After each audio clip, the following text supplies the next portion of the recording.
Good morning. It is Sunday and it's almost the end of January, which I don't know about you, but I think is quite good because January does seem to have gone on for a lot longer than it should have done. I think January is a really long month, especially for people in terms of getting paid as well, because they sometimes get paid early because of Christmas, and then January is a 31-day month, so they almost go 5-6 weeks without pay. And I always remember it being such a terribly long month. But can you also believe that we are already 1 month into 2023? It's a bit scary, we only have isn't it? 11 months. I mean, we've got 10 and a half months till Christmas, everybody. Looking on the positive side of things, I would just say that anybody who did a New Year's resolution, and I stopped doing them. Do you bother? I don't. No, I don't. I know I'm going to break them, so what's the point? Yeah, but also, January is such a terrible month to be doing New Year's resolutions. You're just after Christmas, you haven't got any money, it's gloomy, it's cold. It is cold, you've got a cold, the nights are really long, the days are really short. What are you going to fill the nights with? Are you really going to get all these things that you do going alcohol-free or whatever else? And I know too much alcohol is not a good thing, but at the same time... The whole dry January thing. What a ridiculous notion, isn't it? Well, as if that's going to put 5 years on your life. Well, my local pub always says to me, oh, for goodness sake, come in a couple of times. But is it really a thing? I mean, do people actually get to the beginning of January and then they stop drinking entirely? I know lots of people who do. You think that's like Movember, all of these things, people do it. Some people do it religiously, yeah. Goodness, I mean, I've almost stopped drinking. Just slowly, more or less. I might have 1 glass of wine a week now. But it's quite interesting when you look at the data on drink. So obviously too much is bad, without a shadow of a doubt. But interestingly, those who drink just a little bit all of the time, and this isn't why I've done it, it's just happened naturally, actually have better longevity than those who don't drink at all. And I always thought that wine, because it's made from grapes, which are fruit, means that a glass of wine is one of your five a day. No? But then beer, made from hops, which is natural and lovely, and you get a lot of water in there as well. There you go. So it's hydrating. It's hydrating. Very hydrating. Alcohol is known for it. So alcohol is healthy, is what we're saying. I think and actually, the more the better is what you're advocating. And also, if you have a pint and a pickled egg, or a pint and a packet of crisps, of course, from vegetables. Love the way that Renee is just going... Ellie, it sounds like you've already convinced yourself of this over many years. Renee's sitting here thinking, now, as a doctor, what should I be saying to this Yes, you have a professional responsibility here, Renee. Talking of professional responsibilities. Yes, do. Carry on with the papers. I think this is very interesting. So the Mail on Sunday, page 21, has a story about The Apprentice, which of course is on the television again, series, whatever it is, 7,000, something like that, yes. It's getting a bit tired, actually. I think the format is getting a bit tired. But anyway, it's still good fun. And it's good fun in that they clearly pick the apprentice candidates for fun rather than, dare I say, their business acumen a lot of the time. It's good telly. It is quite good telly.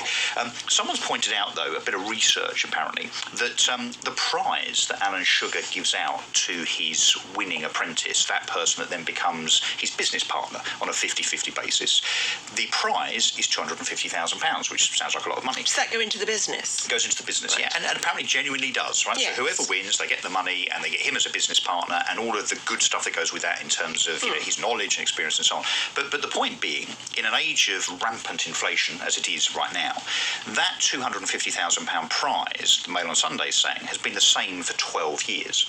So if you index linked it back from 12 years ago to now, that prize money should be £395,000. So you could argue, no disrespect to Lord Sugar, that he's kind of shortchanging those that win now compared to those that won 10, 11, 12 years. You could argue that if you really had nothing else to do. Well, I think it's a very interesting stat.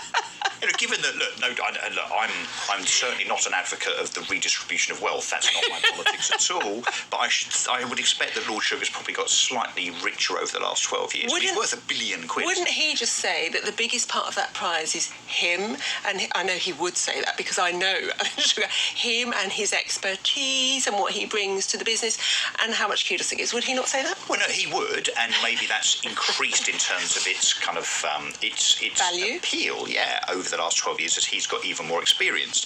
But the fact remains that the £250,000 is costing him much less now in real terms than it was 12 years ago. By the way, The Apprentice Series 17 first transmitted February 2005. Was it? Wow. 2005. That is all coming up to 20 years. And it is the same format, and obviously the same individual. So. And he still hasn't become President of the United States of America, unlike... No, unlike a certain unlike other the person. host of The Apprentice elsewhere. Would he make a better Prime Minister than Rishi? No, don't forget, he's a Lord. He's a Labour Lord. Yeah. Yeah. So he sits on a Lord. He is a legislator, Lord Sugar, and he's very outspoken. I mean, despite the fact that he has a political allegiance, he actually knows his own mind when it comes to politics. I'm wondering if they put the prize money up a bit more, if it would make it a bit more exciting. Because you know how now, for example, Ant and Dec have got this show on ITV where you can earn massive amounts of money. Millions. Probably millions, I think. It would actually, maybe that would be enough to just shake it up a bit and make it a bit more exciting. I don't know. Yeah, maybe.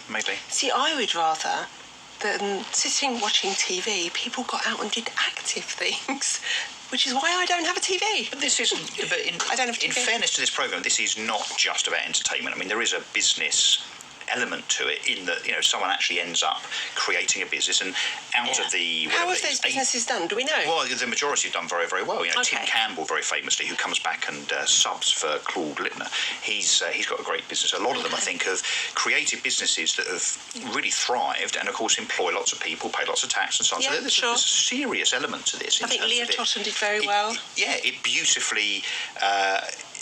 infusing and compounding and encouraging capitalism. What a brilliant... What I would like to know, though, is in those 17 series, how many other people went into businesses that did better? Or maybe. And That the would ones be that got interesting away, as the ones that well. got away would be interesting. Because so often, you remember when Pop Idol, I think it was Pop Idol, what was the first one called? Was it Pop Idol? Yeah. When I think it was Will Young and it was Gareth Gates, wasn't it? And quite often the people who didn't win... Well, One Direction didn't win, did they? Yeah. Exactly. One Direction didn't win, and that's what I'm saying, is that often the other people went on to do almost better because they weren't managed I think by that's a somebody. great idea for a show that you've obviously nicely pitched for in terms of presenting. Yeah, could I do that? It's called The Apprentice. The Runners Up. Got away. The Runners-Up. The Runners-Up. The Runners-Up, yeah. The Runners-Up. The ones that got And away. it starts with music from Chariots of Fire because it's running. But the just, Runners-Up. can my Do you kind like of that? nasty streak also just suggest that we also want to see the ones that really crashed and Tanked. burned? The ones that didn't do very well at all. So there'll be the ones that have now got the big house and the cars. You can't do that fantastic business. nowadays because that would be bullying and would it? nasty Unkind. and unkind. Rather than true reality Be television. kind, Russell. No, I am kind, but there's a reality, isn't there? And I think, look, I'm afraid I think people would like to watch that kind of They thing. do. That balance. Do you know what you could do, though, is you could take the sting off it by doing... by talking to people who had companies that maybe hadn't done terribly well, but they have gone on to do different things. I had a business fail in 2018. Picked myself up and carried on. Dust yourself down and start all over again. Failure is a route to success. Yes, for sure. But it really is. Yeah. But that's what I'm saying. I'm saying, you know, but not. It's not about concentrating on. Look at this. Look how terribly they did after this. It's saying, look, they might have their business Look might at have the crashed, experience. but the experience might have done, and they're happier now. Yes, and we sheep do have farming in wherever. We have a terrible attitude in Britain, which is to lament failure. So we look upon it as being terminal, whereas in the US they see failure very much as part of the journey to success. We do need to get over ourselves in Britain, really. I think what I don't like is, and I think I share the views of quite a lot of people, which is when failure comes with the fact that somebody will deliberately go bankrupt, so they don't have to pay all the people that they should really pay, and then they set up again. That's what I think is also... If it's deliberate. Well, I think Alan Sugar's a good example of failure and coming through, isn't he? I mean, he's had quite a patchy history. Well, but most entrepreneurs that we look at now and see as successful, so James Dyson is a really good example. So James Dyson, do you know how many prototypes of his Hoover vacuum system he had before he found the one that actually worked? 5,000.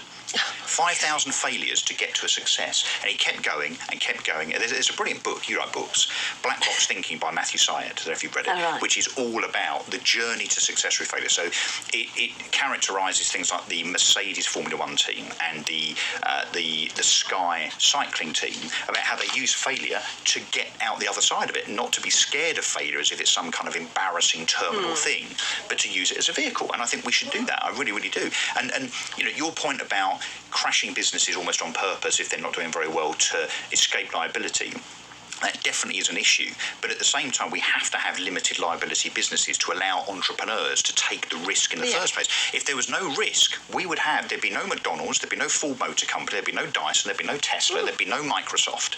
Risk is a really important thing to encourage. Yes, as I said, I come back to this point of the people who seem to they've got all this money, they have a company, they don't pay what they consider to be the little people. We know who we're talking about. But it's not all bosses. It's not. No. Of course it isn't. Of course it isn't. No, nobody objects to people who, as you say, genuinely the company goes down. Yeah. They've done their best, and then they start again. It's the people who, as we've said, deliberately do it to get out of their do it in commitments. a contrived way. Yes. Yeah, exactly. Now I noticed that we have a couple of minutes left. Have you got anything left that you want to tidy up, or? I have got one more story, which is again a bit of a kind of moral thing, really. Lee Anderson MP, who I have to confess I'm a fan of. I am too. So he has been criticised for being very critical. So he's one of the Red Wall Conservative MPs. He's been criticised recently for being very critical of people using food banks. He said, look, people just need to budget better.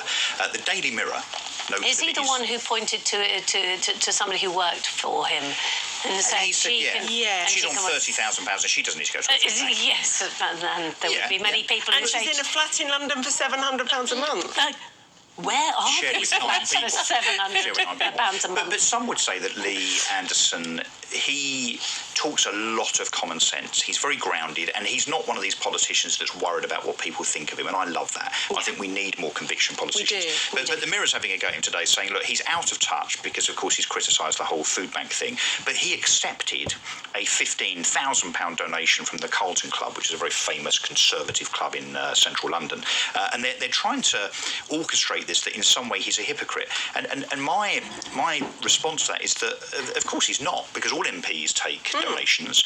Those donations, and it says here specifically, is for the purposes of helping his election campaign. Well, that was my first question, wasn't it? You know, don't all MPs do this? Is this not usual? And they all have expenses, whether it be staff or whether it's... When we hear all this stuff about XYZ MP had £180,000 in expenses last year, which almost presumes that that's been spent on private jets and, expensive lunches. It's not. They've all got 3 or 4 staff, and they've got leaflets and newsletters and websites and goodness knows what else. So, I don't think that Lee Anderson has done anything wrong here at all, not culpable, and I think the fact that the Mirror are trying to kind of drag him into this whole sleaze thing is completely out of order, frankly. Well, it is the Daily Mirror, you could say. Indeed, I'm glad you said that, yes. Well, but it's what I I'm trying to find some expect balance here, but look, you would expect it, I suppose. But we also need to be very careful, I think, that although our political class are definitely not covering themselves in glory right now, that doesn't mean that all MPs are at it. It really doesn't. Some, yes, not all. No, but it does mean they should be open to scrutiny. You're right. Oh, absolutely right. Yeah. 100% right. I think there's a picture on there's a Mac cartoon. Is there a Mac cartoon on the front of Mac cartoons? Is this the one with the yacht?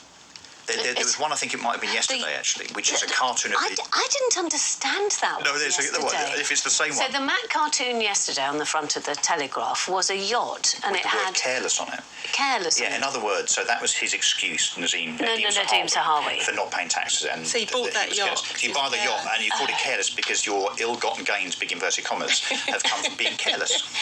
Right, OK, now I did... A great car. That was probably as direct as he could get at the moment on that. Yeah. Right, OK, because normally I think Matt's so incredibly reliable. No, today's is... today he's got somebody who's building a wall and the bloke coming out. If I pay you in cash, would you be careless about charging me VAT? So, yes, careless. It's now going to be one of those excuses for everyone, isn't it? Yes. When you get caught shoplifting, sorry, I was just careless. Well, I have a note on my fridge reminding me about the offshore accounts so that I don't forget them. Oh, really? I thought you were going to say, stop being careless about getting into this fridge again or something.